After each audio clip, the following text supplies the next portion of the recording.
Ya, lanjut. Mari kita berdoa. Tuhan Yesus, kami hendak mendengarkan firman-Mu. Kami siapkan hati kami Tuhan untuk ditaburi firman-Mu yang akan menjadi rema dalam kehidupan kami sehari-hari. Urapi hamba-Mu Pastor Pauzang yang akan menyampaikan firman-Mu, berikan hikmat untuk cakap mengajari kami. Berkati kami semua yang mendengarkan firman-Mu Tuhan, kami diubahkan, dipulihkan, disembuhkan di dalam nama Tuhan Yesus. Haleluya, amin. Amin. Terima kasih Bu Sati Simanjuntak. Selanjutnya kita akan membaca firman Tuhan. Silakan Ibu Rifka membaca dari Hosea 11 ayat 1 sampai 12 dan Bu Lucy membaca dari Ibrani ayat pasal 4 ayat 1 sampai 16. Silakan Bu Rifka. Kitab apa, Pak? Dari Hosea 11 ayat 1 sampai 12. Hosea. Bentar. Hosea 11. Iya, Ya, Bu. Hosea 11 ayat yang pertama sampai yang ke-12 demikian firman Tuhan. Ketika Israel masih muda, kukasihi dia, dan dari Mesir kupanggil anakku itu. Makin kupanggil mereka, makin pergi mereka itu dari hadapanku. Mereka mempersembahkan korban kepada para Baal dan membakar korban kepada patung-patung.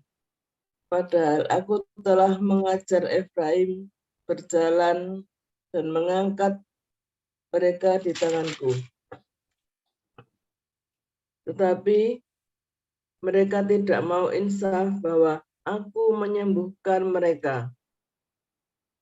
Aku menarik mereka dengan tali kesetiaan, dengan ikatan kasih. Bagi mereka, aku seperti orang yang mengangkat kuk dari tulang rahang mereka. Aku membungkuk kepada mereka untuk memberi mereka makan. Aku harus kembali ke tanah Mesir dan Asyur akan menjadi raja mereka. Sebab mereka menolak untuk bertobat. Pedang akan mengamuk di kota-kota mereka, akan memusnahkan palang-palang pintu mereka, dan akan memakan mereka di benteng-benteng mereka. Umatku betah dalam membelakangi aku. Mereka memanggil para Baal dan berhenti meninggikan namaku. Masakan aku membiarkan engkau, hai Efraim, menyerahkan engkau, hai Israel? Masakan aku membiarkan engkau seperti Atma, membuat engkau seperti Zeboim? Hatiku berbalik dalam diriku, belas kasihanku bangkit serentak. Aku tidak akan melaksanakan murkaku yang menyala-nyala itu, tidak akan membinasakan Efraim kembali. Sebab aku ini Allah dan bukan manusia, yang maha kudus di tengah-tengahmu, dan aku tidak datang untuk menghanguskan. Mereka akan mengikuti Tuhan, ia akan mengaum seperti singa, sungguh-sungguh ia akan mengaum, maka anak-anak akan datang dengan gemetar dari barat. Seperti burung dengan gemetar datang dari Mesir, dan seperti merpati dari tanah Asyur. Lalu aku akan menempatkan mereka di tanah aku akan menempatkan mereka lagi di rumah-rumah mereka. Demikianlah firman Tuhan. Amin. Lanjut Bu Lucy. Ya, baik. Terima kasih Pak Enardo. Saya akan membacakan firman Tuhan terambil dari Ibrani 4 ayat 1 sampai 16. Berbunyi demikian. Sebab itu, Baiklah kita waspada, supaya jangan ada seorang di antara kamu yang dianggap ketinggalan. Sekalipun janji akan masuk ke dalam perhentiannya masih berlaku. Karena kepada kita diberitakan juga kabar kesukaan sama seperti kepada mereka. Tetapi firman pemberitaan itu tidak berguna bagi mereka, karena tidak bertumbuh bersama-sama oleh iman dengan mereka yang mendengarnya. Sebab kita yang beriman akan masuk ke tempat perhentian seperti yang ia katakan. Sehingga aku bersumpah dalam murkaku, mereka takkan masuk ke tempat perhentianku, sekalipun pekerjaannya sudah selesai sejak dunia dijadikan. Sebab tentang hari ketujuh pernah dikatakan di dalam suatu nas, dan Allah berhenti pada hari ketujuh dari segala pekerjaannya. Dan dalam nas itu kita baca, mereka takkan masuk ke tempat perhentianku. Jadi sudah jelas bahwa ada sejumlah orang akan masuk ke tempat perhentian itu. Sedangkan mereka yang kepadanya lebih dahulu diberitakan kabar kesukaan itu tidak masuk karena ketidaktaatan mereka. Sebab itu ia menetapkan pula suatu hari, yaitu hari ini. Ketika ia setelah sekian lama berfirman dengan perantaraan Daud, seperti dikatakan di atas. Pada hari ini, jika kamu mendengar suaranya, janganlah keraskan hatimu. Sebab andai kata Yosua telah membawa mereka masuk ke tempat perhentian, pasti Allah tidak akan berkata-kata kemudian tentang suatu hari ini. Jadi masih tersedia suatu hari perhentian, hari ketujuh bagi umat Allah. Sebab barang siapa telah masuk ke tempat perhentiannya, ia sendiri telah berhenti dari segala pekerjaannya. Sama seperti Allah berhenti dari pekerjaannya. Karena itu, baiklah kita berusaha untuk masuk ke dalam perhentian itu. Supaya jangan seorang pun jatuh karena mengikuti contoh ketidaktaatan itu juga. Sebab firman Allah hidup dan kuat dan lebih tajam daripada pedang bermata dua manapun. Ia menusuk amat dalam sampai memisahkan jiwa dan roh, sendi-sendi dan sumsum. Ia sanggup membedakan pertimbangan dan pikiran hati kita. Dan tidak ada suatu makhluk pun yang tersembunyi di hadapannya, sebab segala sesuatu telanjang dan terbuka di depan mata Dia, yang kepadanya kita harus memberikan pertanggungjawab. Karena kita sekarang mempunyai imam besar agung yang telah melintasi semua langit, yaitu Yesus, Anak Allah. Baiklah kita teguh berpegang pada pengakuan iman kita. Sebab imam besar yang kita punya bukanlah imam besar yang tidak dapat turut merasakan kelemahan-kelemahan kita. Sebaliknya sama dengan kita. Ia telah dicobai, hanya tidak berbuat dosa. Sebab itu, marilah kita dengan penuh keberanian menghampiri tahta kasih karunia, supaya kita menerima rahmat dan menemukan kasih karunia untuk mendapat pertolongan kita pada waktunya. Demikian pembacaan firman Tuhan. Terima kasih Pak Elnado. Amin. Amin untuk firman Tuhan. Terima kasih para lektor, Ibu Ripka dan Ibu Lucy. Selanjutnya kita akan mendengar renungan firman Tuhan yang temanya hari ini El bukan manusia. Silakan Pastor Joseph Auljang. Haleluya, luar biasa firman Tuhan selalu baru setiap hari bagi kita semua yang menanti-nantikan dengan sungguh hati, saudara. Saudara, seringkali kita berpikir kalau sudah dibaptis, sudah aktif di gereja, aktif di gereja ya, ini saya judulnya aktif di gedung gereja. Lalu Anda berpikir, sudah, saya masuk surga. Lalu Anda haleluya, haleluya, bala, bala, bala, bala, gitu saudara ya. Dan Anda merasa sudah masuk surga, sudah selamat. Lalu tiba-tiba Anda di ancaman ditolak sama Tuhan Yesus. Ya, kasihan amat loh saudara. Serius saudara ya. Ya, ini suara kenabian yang keras, ratusan tahun, berabad-abad. Orang Kristen masuk, didorong oleh iblis untuk masuk di dalam aktivitas gereja dengan segala dogma-dogma doktrin yang bahkan tidak tertulis di Alkitab, melainkan hasil kotak-atik gatuk manusia, saudara. Saudara, ketika ya saya ngomong-ngomong sama murid wali, yang penting kamu doktrinnya benar, walaupun perbuatanmu benar pun tidak guna. Saudara, kasihan sekali saudara jemaatnya, saudara ya. Serius, saudara. Dan banyak orang-orang ya, orang-orang Kristen, dia pikir dia selamat, saudara ya. Dia pikir dia selamat. Dia tidak berpikir bahwa keselamatan itu harus dikerjakan. Sekali selamat tetap selamat. Ya, masalahnya selamat itu selamat beneran atau selamat riyadi, saudara. Nah, repot, saudara. Serius, saudara ya. Saya berpikir ya, selama saya berapologet ya, kasihan sekali orang-orang ini ya. Dia yang penting selamat.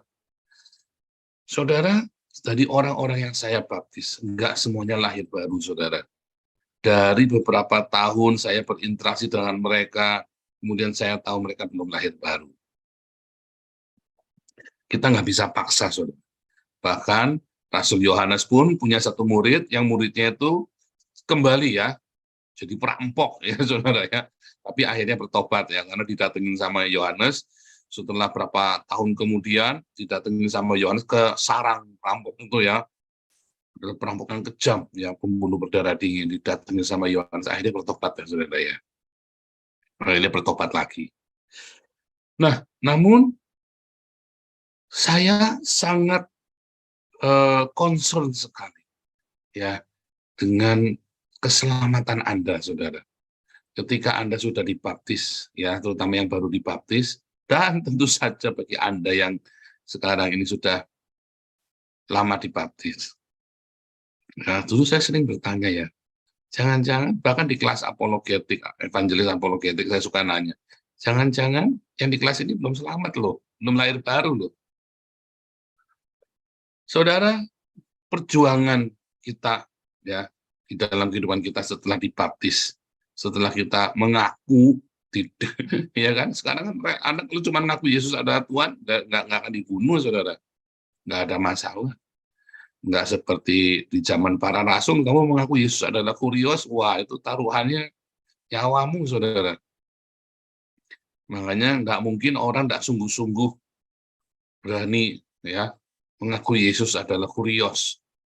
Ya, sebenarnya kalau dipikir-pikir ya, saudara ya, Anda kalau tahu seberapa parah kasus saya ini, ya, Anda kalau enggak benar-benar punya nyali, Anda enggak benar-benar pengen tahu kebenaran, Anda nggak mungkin bergabung di sini, saudara ya. Walaupun nggak ada yang ditangkap, malah yang di luar komunitas kita malah ditangkepin, tapi yang dalam komunitas kita malah nggak pernah ditangkap. Tapi ada pelindungan Tuhan ya, luar biasa, saudara ya. Iya kan? Wah, bukan orang-orang pada takut ya. Pada takut ketemu saya. Saudara, Anda kebayang ya, Anda baru ketemu saya saja loh, baru masuk dalam komunitas ini saja, nggak berani tampak muka kan. Nah, saudara, saya kasih tahu ya, zaman para rasul, ya, ketakutannya melebihi ini. Anda masuk dalam komunitas ini kan, Anda tampak muka aja kan, banyak yang nggak berani kan. Banyak yang nggak berani kan, tersembunyi semua. Tetapi di zaman para rasul, mengakui Yesus sebagai Tuhan, takutnya itu lebih dari ini, saudara. Karena kalau Anda kan paling nanti diomongin orang, nanti disindir-sindir, nanti paling ya kan ditegur sama pendetamu. Di zaman para rasul Anda bisa dipenjara, saudara. Kalau mengaku Yesus adalah kurios. Serius, saudara ya. Anda mengaku Yesus adalah kurios, Anda bisa dipenjara.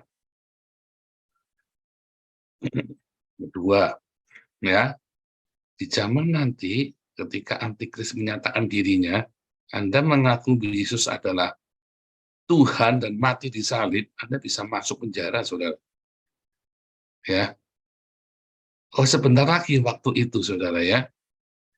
Nggak mungkin Anda tiba-tiba imanmu hebat, ya saat itu, kalau nggak dimulai dari sekarang.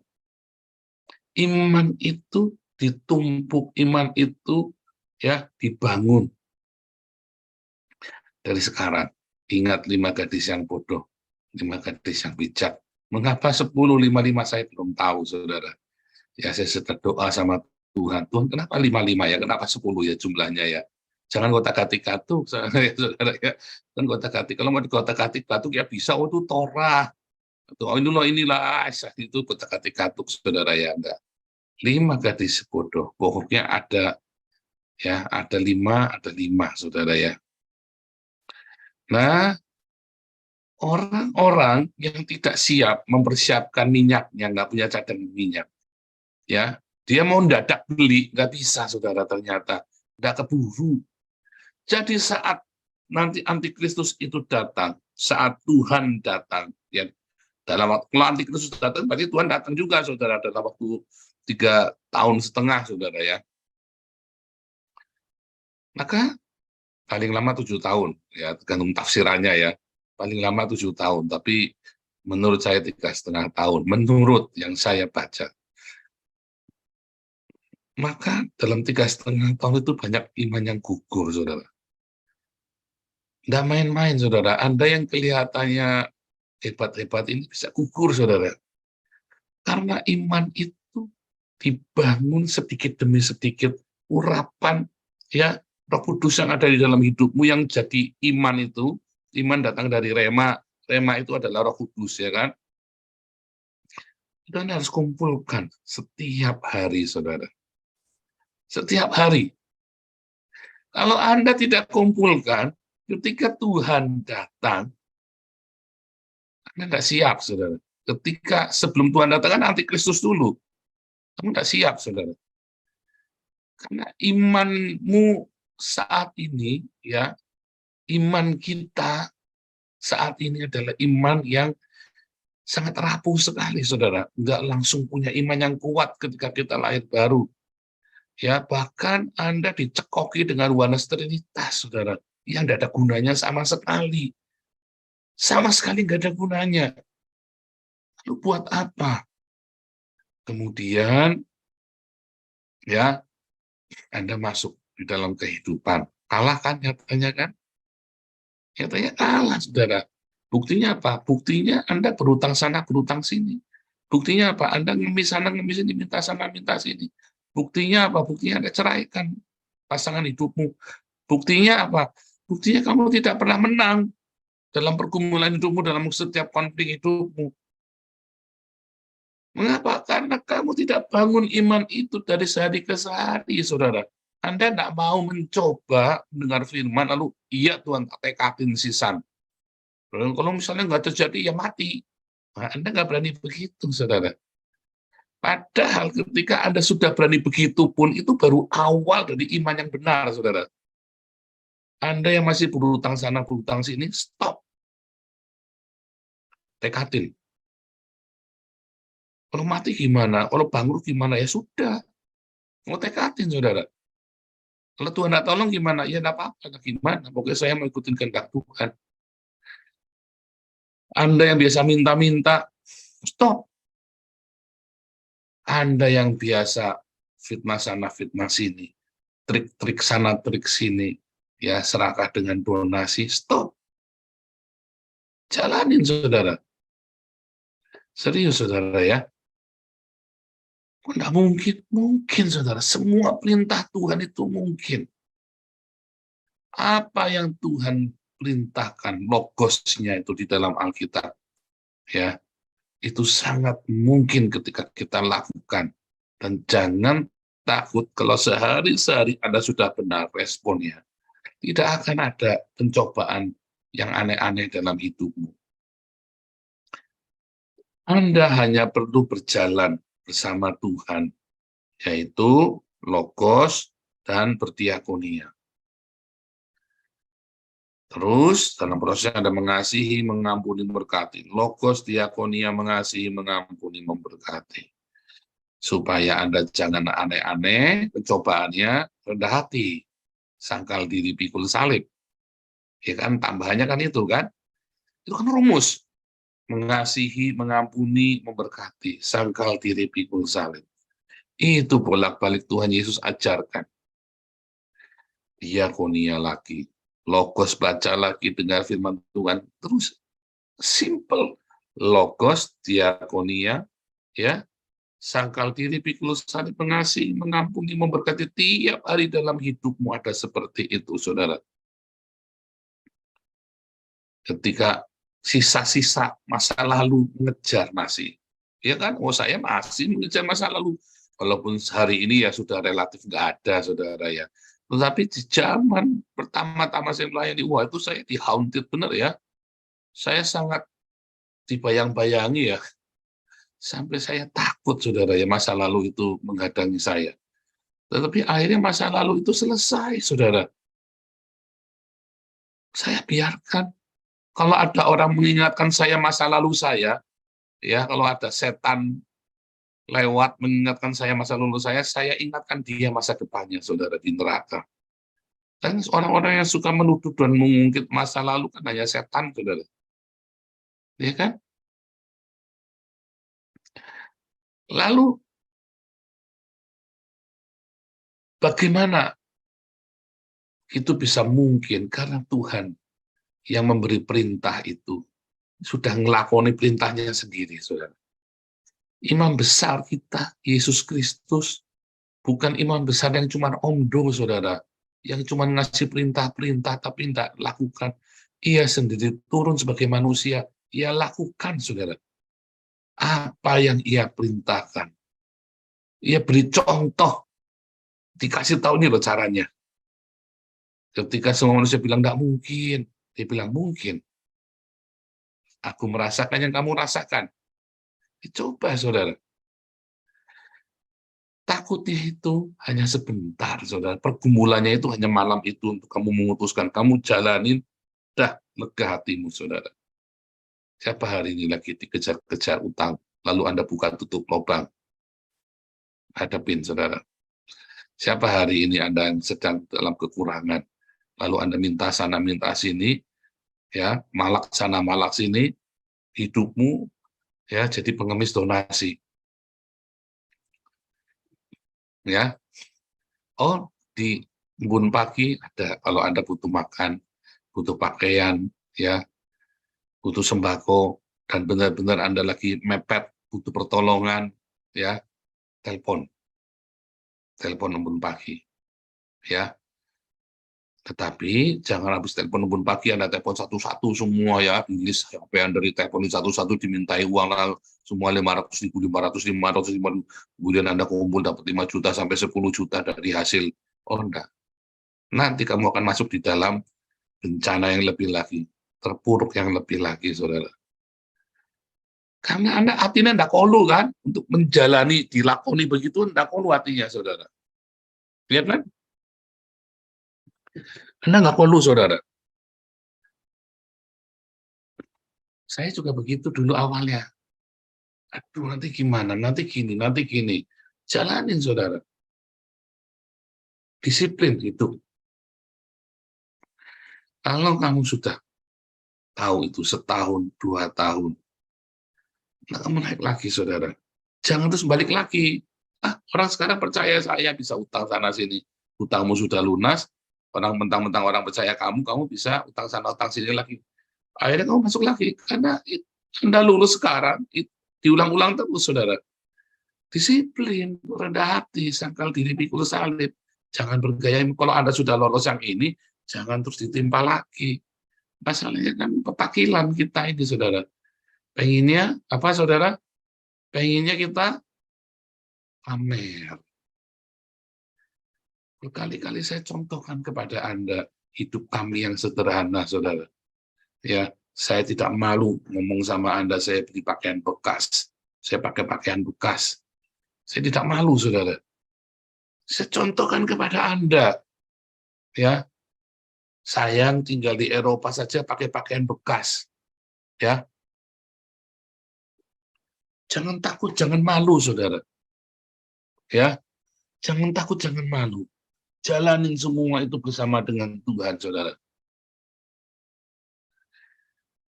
Ya, kalau Allah itu bukan manusia, El ya dalam Hosea 11 itu tadi ya, El bukan manusia. Ya, El itu bukan manusia, dia adalah roh. Dia memberi hukumnya.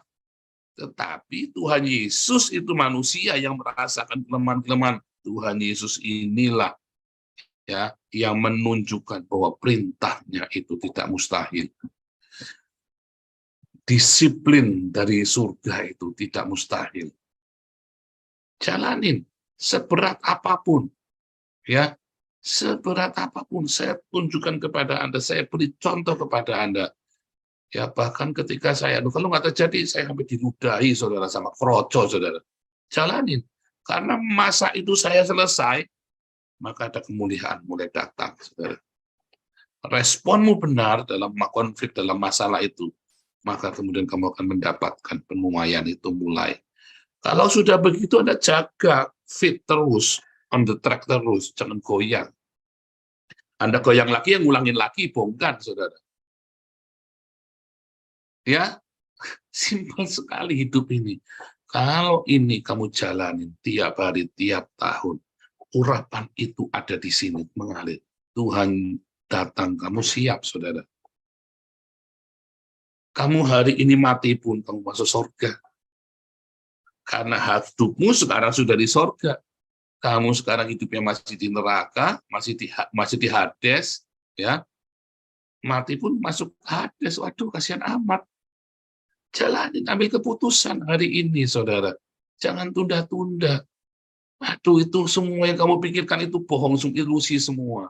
Lakukan. Jalani. Praktekkan, dan lihat, evaluasi terus, saudara. Wah, yang sakit itu dagingnya, harga dirimu, saudara. Memang kamu sombong. Memang kamu sombong. Orang sombong tidak layak. Tuhan benci orang sombong. Makanya kamu menjadi musuh Tuhan. Kamu menjadi musuh Tuhan karena kamu sombong, angkuh. Egomu terlalu besar. Kemarin kita belajar ya, kamu entertain egomu ya. Sampai akhirnya egomu tuh menganiaya rohmu, saudara. Karena sombong, kamu musuhnya Tuhan. L di dalam kamu. Kan setiap manusia ada L-nya. L adalah roh. L bukan manusia. Yesus yang manusia itu memberi contoh dalam kesetaraannya. Ia setara, dia Allah sendiri. Ya, tapi dia mengosongkan dirinya. Menjadi sama seperti manusia. Ya. Merasakan kelemahan-kelemahanmu. Ketakutanmu, kekhawatiranmu. Tapi ia dituntun oleh Sang El, oleh Roh Kudus, oleh Rema. Tiap hari, saudara. Dimulai dari diakoni yang mengasihi, mengampuni, memberkati, sangkal diri, itu bukan hanya mustahil, saudara. Yang bikin mustahil itu karena ego, sombongan. Makanya kita jadi musuh Allah. Ya kan? Jadi musuh Allah kan? Efraim kan dibilang kan? Tuhan yang ajari kita, Tuhan yang berkati kita, Tuhan yang... Tapi kesombongan ini tidak nguatin. Makanya, saudara, terus tiap hari ingat, sangkal diri, pikul salib, hidup dalam kesederhanaan. Supaya kamu jangan, oh saya pengen ke sana, itulah dosa, saudara. Saya pengen masuk dalam kelompok sosial yang sana, yang high, itulah, saudara, dosa. Sederhanakan hidupmu, saudara. Simpelkan hidupmu. Hidupmu akan berkemenangan, nggak ada pencobaan yang aneh-aneh. Ya, Tuhan Yesus memberkati.